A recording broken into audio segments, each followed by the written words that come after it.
Francisco Butzcal, autor y compositor nacional, actual director del conjunto marimbístico Los Semilleros de Cristo. Es originario de la aldea Chaimal de San Pedro Carcha, Alta Verapaz, conocido en las parroquias de Alta Verapaz, Baja Verapaz, Petén, Quiché, Izabal y en una parte de la República de Belice, donde radican nuestros hermanos exchíes. Empezó su trayectoria musical desde el año de 1986 por parte de la parroquia de San Pedro Carchá, junto al padre Alfonso Friso. Hasta ahora cuenta con 26 años de trayectoria musical religiosa.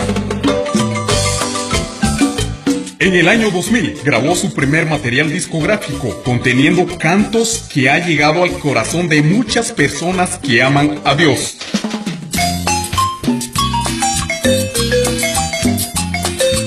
En el año 2010, el maestro Francisco Butzcal fue declarado y juramentado como autor y compositor nacional por la Asociación Guatemalteca de Autores y Compositores AGAIC. Ahora es maestro de más de 100 conjuntos marimbísticos en los departamentos antes mencionados.